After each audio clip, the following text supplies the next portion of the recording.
I wanted to start out with what can be a kind of a sensitive topic because it's about kids who are overweight to the point where it's not healthy, and a new app to try to help them with that. Some people angry about it, saying you shouldn't tell kids they're not okay the way they are and start pushing weight loss on like 8 to 17-year-olds. Other people saying, hey, we've got to help kids get a lot healthier. This is a new app from Weight Watchers. And I think it's really important because we are seeing these obesity rates just really skyrocket across the country. And I think what the interesting part was, I saw a video of a mom, her daughter was 7 years old, and she did an Instagram post showing a time lapse of her walking her daughter through this over, I think, the course of 8 months or so, and she lost 20 pounds because the doctor said that she wasn't healthy. So a lot of people applauded this mom, and the kids are on the phone all the time anyway. Maybe something like an app would be a little less pressure than, you know, you have to do this, you can't have anything. And Weight Watchers is pretty flexible too, right? They are, but it kind of rubs me the wrong way. When I hear weight loss app for kids, I'm like, I don't know. I don't know that I feel comfortable talking to kids about their bodies, and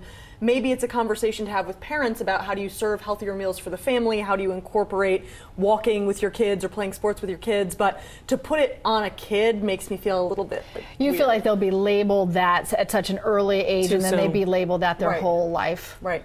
All right, I could see that. It's interesting though, Aisha, you talked about the numbers. I was really interested in what the numbers specifically are in Georgia. So I did some research. 2 to 4-year-olds, 13% are considered obese in this is state of Georgia. 10 to 17-year-olds, 18.4%, number 8 in the country that Georgia has for kids, those age groups, for obesity rate. So no question, this is a really important topic and very needed because the adult rate is climbing as well. It's climbed about 10% over the last decade. Right now for adults in Georgia, 31.6% considered obese. And this is not a vanity issue. This is a health issue for From sure. a health perspective, I think it's also really good to introduce it as early as you can because, you know, when you get too far gone, it's so hard.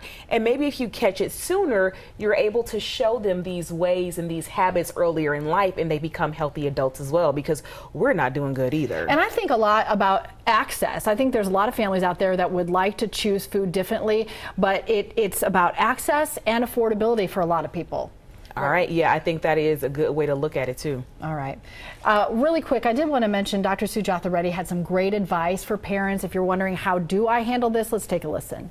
But what we try to do is focus on healthy lifestyle changes. You don't want to get into, weight and looking good and things like that with adolescents and children. So whatever process we can go through, be it an app, be it a nutrition counseling appointment, any of those things really need to be done, but it really needs to be looked at as a family as a whole, because often, this is a family problem, not just a, child's problem. It needs to be addressed that way.